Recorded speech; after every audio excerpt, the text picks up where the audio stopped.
Happy Saturday, everybody. Coming up this week on the show, we have a podcast subject who has some parallels with Phillis Wheatley. Since we have a previous episode on Wheatley, we thought it would be a good time to share this one out of the archive. This episode originally came out on March 5th, 2018, so enjoy. Welcome to Stuff You Missed in History Class, a production of iHeartRadio.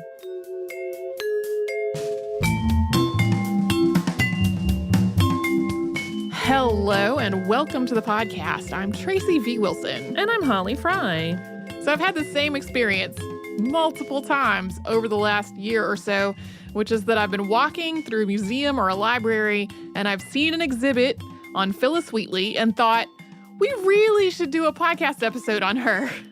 And then that keeps happening for at least a year, while for various reasons, other topics wind up at the top of the list. So Phillis Wheatley is somebody whose basic biography I learned about and whose work I read in school. But it was only when I got into the research for today's show that I realized how very, very incomplete a lot of that was, and how dramatically people's perceptions and their interpretations of her life and work have shifted since the 18th century. I mean, people have thought wildly different things about Phillis Wheatley over the years. So today we are going to talk about not only Phillis Wheatley, who was one of only 3 people in North America to publish their work while enslaved, but also how her place in the world of literature, especially Black literature, rose and then fell and then rose again during her life and after her death. Phillis Wheatley was likely born in what's now Senegal or the Gambia in about 1753. We don't have details about exactly where she was from or which African nation or people she belonged to.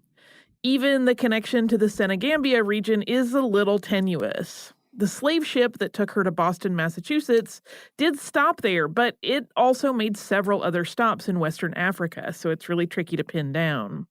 The crew moved south along the African coast as they tried to carry out the orders of the ship's owner, Timothy Fitch, which were to, quote, purchase 100 or 110 prime slaves. Phillis herself did not really fit that description of, quote, prime slaves. She was about 7, judging by the fact that she'd lost her front baby teeth by the time she arrived in Boston. She was also small and she was in poor health. She probably would not have been purchased during the ship's first stops in Africa, but only later on, in a final attempt for the crew to fill that quota they'd been given. The ship finally departed with 95 enslaved Africans aboard. So Phillis may have been from farther south along the African coast, possibly as far south as Sierra Leone. We also don't know what Phillis Wheatley's name was before she was taken from Africa, or even what language it was in. The ship she was aboard arrived in Boston, as we mentioned, and that happened on July 11th, 1761, with 75 enslaved Africans still living after the 8-week transatlantic journey. In August, John and Susanna Wheatley purchased her, and they named her after the ship they bought her from, which was called the Charming Phillis, also known simply as Phillis. By the time the ship arrived in Boston, Phillis herself was in poor enough health that she was considered to be refuse, which was the term that was used for enslaved people who were too old, sick, or injured to be saleable. Charles J. Stratford, who was descended from one of Susanna Wheatley's relatives, described it this way, quote, in or about the year 1761, a slave ship arrived in Boston Harbor with a cargo of slaves. Aunt Wheatley was in want of a domestic. She went on board to purchase, and looking through the ship's company of living freight, her attention was drawn to that of a slender, frail female child, which at once enlisted her sympathies. Owing to the frailty of the child, she procured her for a trifle, as the captain had fears of her dropping off his hands without emolument by death. John Wheatley was a prosperous tailor and merchant, and he and his wife Susanna had twin children, Mary and Nathaniel, who were about 18 at the time. And the family quickly realized that Phillis was really bright. John and Susanna gave their children, especially Mary, permission to tutor her. By the age of about 9, just 2 years after she arrived in Boston, Phillis had learned how to speak, read, and write in English. In addition to doing extensive Bible study, she also started learning Latin and Greek, including translating part of Ovid's Metamorphoses, expanding it into the poem Niobe in Distress for Her Children Slain by Apollo later on. She also studied literature, history, geography, and astronomy. And she also read lots and lots of poetry. Her work is most often compared to English neoclassical poet Alexander Pope, but she read the work of other poets, including some from the colonies. One of these was Mather Byles, whose 1744 Poems on Various Occasions may have inspired the structure and arrangement of Phillis's own book. She was so voracious in her education that she was allowed to spend more time in study than in domestic labor at the Wheatley home. This was well before the rise of anti-literacy slave codes, which were passed in most of the South in the early 19th century and made it illegal to teach enslaved people to read and write. But even so, in the 18th century, it was not typical at all to educate enslaved people. Even though she had no formal education, Phillis Wheatley's tutoring and her self-study also went well beyond what would have been expected for 18th century white women. In 1767, 2 men from Nantucket visited the Wheatley home, and they told a story about how they'd been sailing there from Boston when a storm struck their ship. They had narrowly escaped disaster. Phillis overheard their conversation, and she wrote a poem about it, which became her first published work, on Messrs. Hussey and Coffin, and that was printed in the December 21st, 1767 edition of the Newport, Rhode Island Mercury. She was 14 at the time. By 1770, so just a few years later, tensions were rising between Britain and its colonies. Although the Wheatley family were by all accounts loyalists, meaning that they were loyal to Britain, Phillis's sympathies were with the Patriots' cause. She attended church at the Old South Meeting House, which is a place that comes up over and over again in stories about the Revolutionary War. And in 1770, she wrote 2 poems about relevant events of the day that made it really clear which side she was on.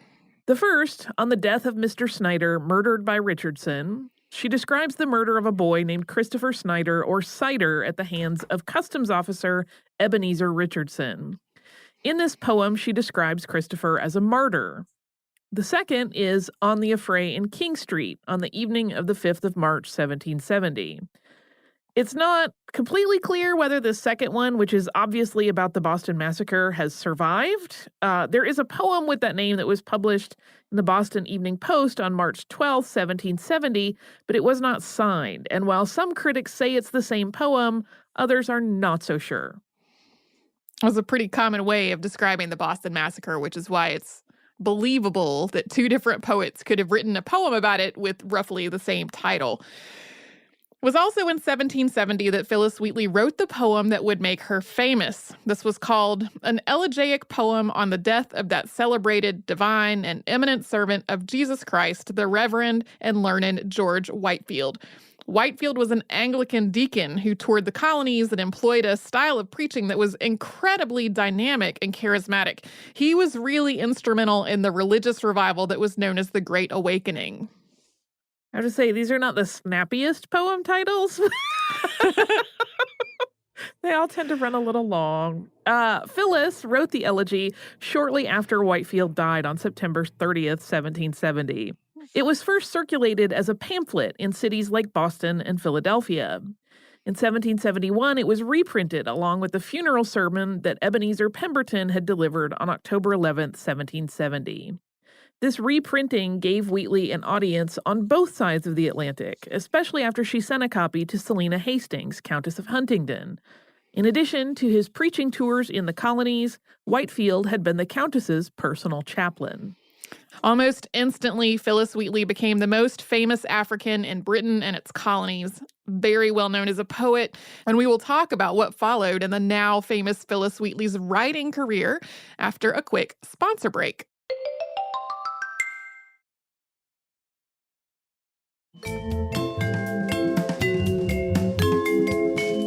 Phillis Wheatley kept writing new poems in the early 1770s. Although some of them were published in pamphlets and newspapers, she didn't really want to just scatter them all around, publishing them in lots of different places.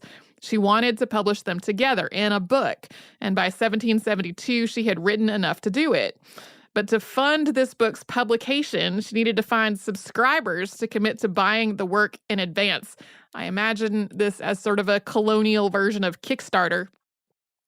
Either she or Susanna Wheatley, or possibly both of them working together, started placing advertisements for this forthcoming book with Ezekiel Russell as its printer. But sometime that summer, Phillis turned her attention to publishing in England instead. The reasons for this are not entirely clear. There are a number of accounts that claim that she wasn't able to find enough subscribers in the colonies, but they don't really cite primary sources for that.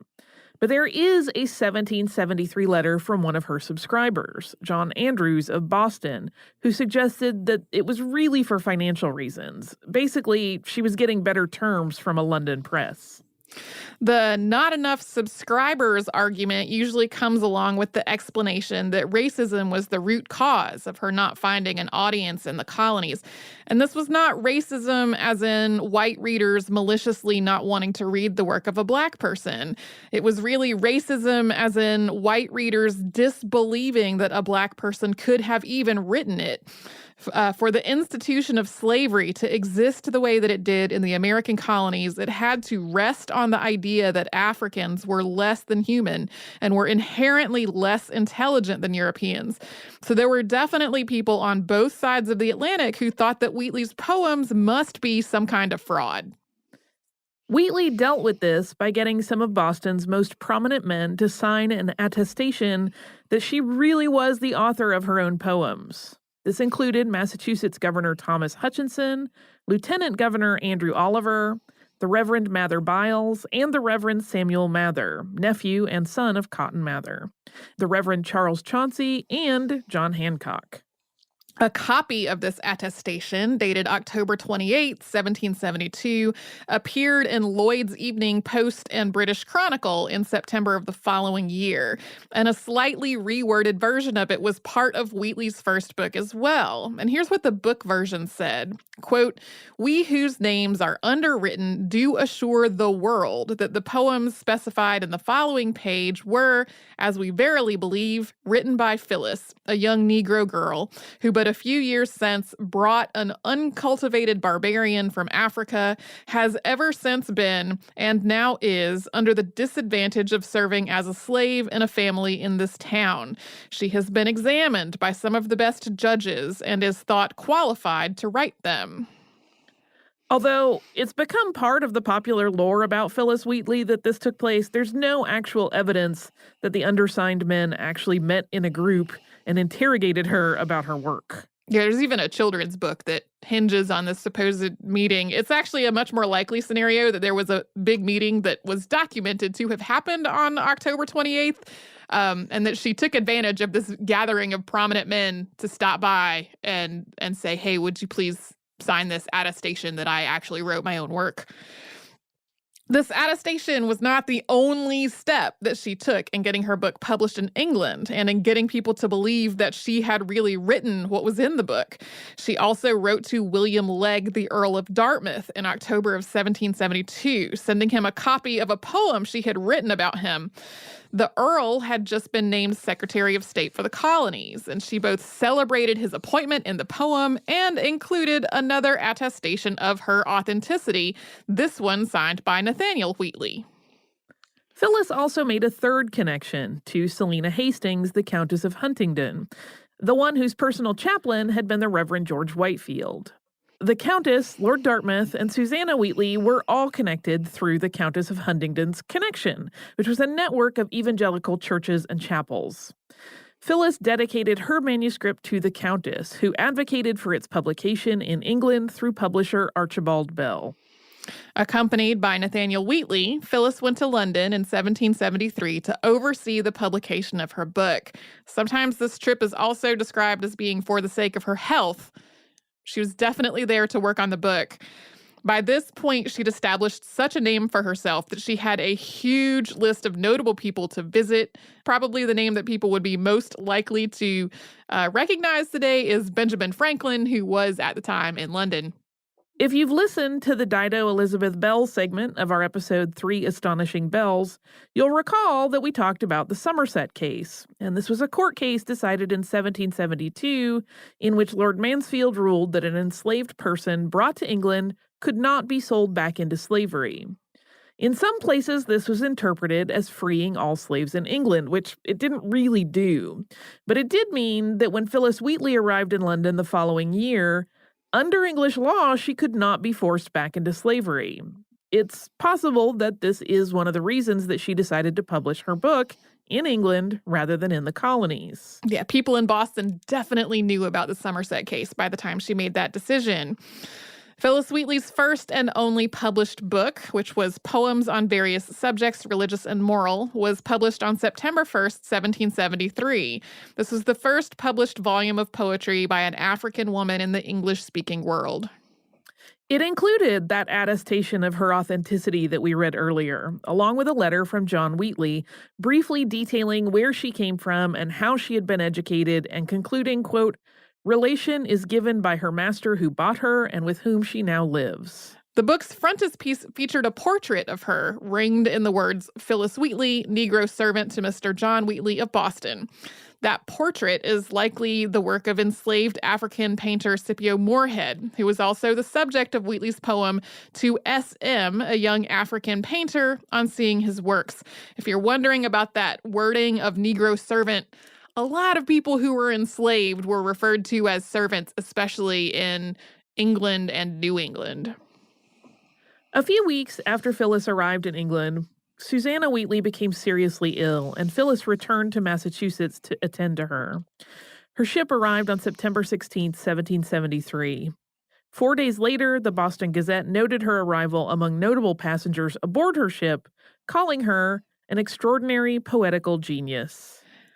At some point, not long after that, Phillis was manumitted by the Wheatleys. In a letter to David Worcester dated October 18, 1773, she wrote, quote, "Since my return to America, my master has, at the desire of my friends in England, given me my freedom." Her book had received at least 9 reviews in British papers, and many of those reviews had really condemned the Wheatleys' continued enslavement of her. So even though she could really not have been forced to return to slavery under the Somerset ruling after having been in England, the Wheatleys made that official.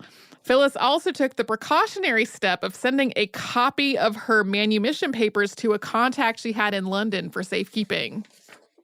We're going to talk about what we know of Phillis Wheatley's life as a free woman, including a famous exchange with George Washington, but we're going to first take a little sponsor break.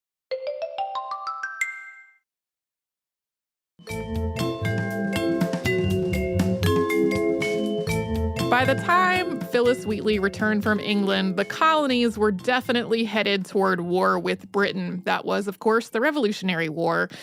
George Washington was named Commander-in-Chief of the Continental Army on June 19, 1775. And on October 26th of that year, Phillis Wheatley sent him a poem she had written in his honor, along with a letter. The letter read, quote, "I have taken the freedom to address your excellency in the enclosed poem, and entreat your acceptance, though I am not insensible of its inaccuracies.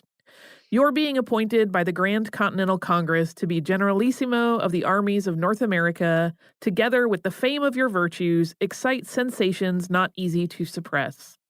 Your generosity, therefore, I presume, will pardon the attempt. Wishing your excellency all possible success in the great cause you are so generously engaged in." This poem ends with the widely quoted lines, "Proceed, great chief, with virtue on thy side. Thy every action let the goddess guide. A crown, a mansion, and a throne that shine with gold unfading. Washington be thine." That Washington is in all caps. Washington's reply, dated February 10th of the following year, began with an apology for taking so long to answer. It then went on to say, quote, "The style and manner exhibit a striking proof of your great poetical talents. in honor of which, and as a tribute justly due to you, I would have published the poem had I not been apprehensive that, while I only meant to give the world this new instance of your genius, I might have incurred the imputation of vanity. This, and nothing else, determined me not to give it place in the public prints. If you should ever come to Cambridge or near headquarters, I shall be happy to see a person so favored by the Muses, and to whom nature has been so liberal and beneficent in her dispensations. I am, with great respect, etc., etc. There, historians are divided about whether she actually met George Washington in Cambridge, but it cracks me up that this letter is basically like, I would have published this incredibly flattering poem you wrote about me, but then people might think I'm vain. Perhaps to get around that accusation of vanity, George Washington also sent the poem to Lieutenant Colonel Joseph Reed, enclosing it in a letter that talked about all kinds of other various unrelated matters before concluding, quote, I recollect nothing else worth giving you the trouble of, unless you can be amused by reading a letter and poem addressed to me by Mrs. or Miss Phillis Wheatley, and searching over a parcel of papers the other day in order to destroy such as were useless, I brought it to light again. At first, with a view of doing justice to her great poetical genius, I had a great mind to publish the poem, but not knowing whether it might be considered rather as a mark of my own vanity than as a compliment to her, I laid it aside till I came across it again in the manner just mentioned. Lieutenant Colonel Reed apparently took the hint. The poem was published in Pennsylvania Magazine in April of 1776, and other publications picked it up from there. With the onset of the Revolutionary War, things got a lot more difficult for Phillis Wheatley. Susanna Wheatley had died on March 3rd, 1774. And then Nathaniel Wheatley had actually died a year before his mother. Mary and John Wheatley both died in 1778. So the Wheatleys had kept Phillis in bondage, but they'd also essentially been filling the role of her patrons. Without their support, she had trouble selling poems and making ends meet, especially since the war meant that readers' attention was really focused on other matters. On April 1st, 1778, Phillis Wheatley and a free black man named John Peters announced their engagement. They married on Thanksgiving Day of that year, which was November 26th. Most biographers have not been very kind to John Peters. They kind of paint him as a shiftless man who could not get his act together. But in reality, things were extremely difficult for free black people in New England during the Revolutionary War. Jobs were hard to find. The pay was often so low that it wasn't enough to live on. So John Peters tried his hand at running a grocery and a bakery and a saloon, but he just was not able to get a stable financial footing under him. He also referred to himself as a doctor and at one point practiced law, and some biographers have made a great big deal of the fact that he didn't have a license to do either of those, even though there was not a licensing body that he could have applied to at the time. Yeah, that was pretty common practice in this for people to hang out their shingle and say they were a professional in a field where today we would have a lot more paperwork and applications and approvals before you could use those words. For sure. That is not exclusive to John Peters at all. We really don't know much at all about the last few years of Phillis Wheatley's life, except that they seem to have been lived in poverty. John Peters wound up in and out of jail for debt, and Phillis may have had as many as 3 children, although there were no records kept of their births or deaths. She died most likely due to complications from childbirth on December 5th, 1784, at the age of 31, with most sources agreeing that her newborn died on that same day. Before she died, Phillis Wheatley had written a second book, which she had tried to publish in 1779, but she couldn't find sufficient subscribers to do it. Again, this was during the Revolutionary War. It was difficult. That manuscript, unfortunately, has been lost. John Peters does seem to have gotten his financial worries straightened out after the war was over and led an upstanding life from that point. He is the last person known to have had access to that manuscript. He may have taken it with him when he eventually left Boston, but exactly where he went or what happened to the manuscript is just not clear. 57 of Phyllis's poems survive today. 46 of them were published during her lifetime. In 1986, what was believed to be her last poem was unearthed. That was titled An Elegy on Leaving, and it was published in Arminian Magazine, which would later become Methodist Magazine in July 1784. This magazine was edited by John Wesley, the founder of Methodism, and it seems as though whoever sent the poem to him incorrectly attributed it. According to research by Caroline Wigington, it was really the work of Mary Whatley, first published in her collection Original Poems on Several Occasions 20 years earlier. This is probably an honest mistake somebody made. As we've talked about before, spellings were not very standardized at this period, so it would have been easy for Wheatley and Whatley or Whatley to have been spelled in nearly the same or exactly the same way. During and after Phillis Wheatley's lifetime, her work was used by abolitionists as evidence that Africans were humans with souls and intelligence equal to that of Europeans. But not everyone had seen her work as evidence of the intrinsic humanity and equality of Africans. Thomas Jefferson criticized her work heavily in Notes on the State of Virginia in 1787. He wrote, quote, "Misery is often the parent of the most affecting touches in poetry.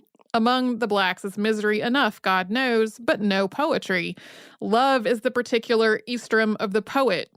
Their love is ardent, but it kindles the senses only, not the imagination. Religion, indeed, has produced a Phillis Wheatley, but it could not produce a poet. The compositions composed under her name are below the dignity of criticism." I want to time travel and maybe, I want to say bad things to Thomas Jefferson. That's what's up. Aside from Jefferson's disparagement, Wheatley's work started to fall out of favor in the 19th century, as it was overshadowed by slave narratives and the work of people like Frederick Douglass. This was especially true since Wheatley's enslavement had taken place in such relative comfort. We don't want to downplay the fact that she was still an enslaved person, but there were certainly stories that were a lot darker out there circulating. So hers stood in sharp contrast to the writing that was tied at the time to the antebellum South. By the turn of the 20th century, writers and critics were pointing out a range of perceived shortcomings in Phillis Wheatley's work, including that she wasn't personal enough, she wasn't genuine enough, and she cared too little for other enslaved Africans. In the words of James Weldon Johnson, who was writing in the 1922 preface to the Book of American Negro Poetry, quote, "One looks in vain for some outburst or even complaint against the bondage of her people, for some agonizing cry about her native land. In 2 poems, she refers definitely to Africa as her home, but in each instance, there seems to be, under the sentiment of the lines, a feeling of almost smug contentment at her own escape therefrom." In the early to mid-20th century, people started to write Phillis Wheatley off as a second-rate imitator of Alexander Pope. This sort of criticism really escalated in the 1960s, especially within the Black arts movement, which saw Wheatley's work as not nearly political or radical enough. Writing in The New Yorker in 2003, Dr. Henry Louis Gates Jr. described it this way, quote, "Too black to be taken seriously by white critics in the 18th century, Wheatley was now considered too white to interest black critics in the 20th. A lot of this criticism cites Wheatley's poem On Being Brought from Africa to America. And the first stanza of this poem reads, "'Twas mercy brought me from my pagan land, taught my benighted soul to understand that there's a God and there's a Savior too. Once I redemption neither sought nor knew." So in other words, she's describing being brought from Africa to America as a slave as something merciful, because otherwise she wouldn't have learned about the existence of God and sought redemption. But the poem's second stanza goes on to condemn racism and hypocrisy among Christian slave owners, admonishing them to remember that, to use her word, Negroes are also human souls who are able to enter the kingdom of heaven. Here is the second half of that poem. "Some view our sable race with scornful eye. Their color is a diabolic dye. Remember, Christians, Negroes, black as Cain, may be refined and join the angelic train. It's also worth noting that this poem, which has been used to just write Phillis Wheatley off completely, was written when she was about 14 years old. And if she had lived longer, it would have been thought of as part of her juvenilia and not as part of her mature body of work. And criticisms that she never condemned slavery are simply not accurate. Here's a stanza from To the Right Honorable William, Earl of Dartmouth, which we referenced earlier. Quote, "Should you, my lord, while you peruse my song, wonder from whence my love of freedom sprung, whence flow these wishes for the common good, by feeling hearts alone best understood. I, young in life, by seeming cruel fate, was snatched from Africa's fancied happy seat. What pangs excruciating must molest, what sorrows labor in my parents' breast. Steeled was that soul, and by no misery moved, that from a father seized his babe beloved. Such my case, and can I then but pray, others may never feel tyrannic sway." In that same book introduction, James Weldon Johnson dismissed that poem as unimpassioned. In the last few decades, critics and scholars have started to take a closer look at Wheatley's actual writing, which had previously been overshadowed by her biography and her general noteworthiness as an enslaved Black poet during the colonial era. Some of this traces possible African influences in her work. Several literary critics, including John C. Shields and Mary Catherine Loving, also interpreted her work as a lot more subversive than previous criticism had given it credit for. So it's hard to draw comparisons to specific African cultures because Africa is not a monolith, and we don't know exactly where Phillis Wheatley was from or who her people in Africa would have been. But several historians have noted that multiple West African peoples use funeral elegies as a central element of community life, with these songs most often being performed by young women. Nearly a third of Wheatley's surviving poems are elegies, and structurally they have more in common with African elegies than with elegiac poems from when she was living, written in Europe. Another potential African influence on Wheatley's work is in its imagery. Margareta Matilda Odell wrote the first biography, which was published with an edition of her poems in 1834. And in the introduction to that biography, Odell claimed, quote, "She does not seem to have preserved any remembrance of the place of her nativity or of her parents, excepting the simple circumstance that her mother poured out water before the sun at his rising," in reference, no doubt, to an ancient African custom. The rising sun is frequently a repeated theme in Wheatley's poetry, as well as plays on the words involving sun as in the male child and sun as in the bright blazing object in the sky. And then there's the fact that Wheatley was, based on everything we know of her, obviously very smart. Her making connections in London and traveling there after the Somerset case was decided suggests that she was also politically very savvy. She also removed a lot of explicitly pro-patriot poems from that collection of poetry before having it printed in London, and she replaced them with ones that would be more acceptable to a more loyalist audience. So it's really reasonable to conclude that she understood how she was being constrained by the world that she was living in, and she was crafting poems to be well received within that world. So instead of writing poems explicitly about the evils of slavery, she wrote poems about loving liberty and freedom, which within her overwhelmingly white audience in the colonies would be read as patriotism instead of as criticism.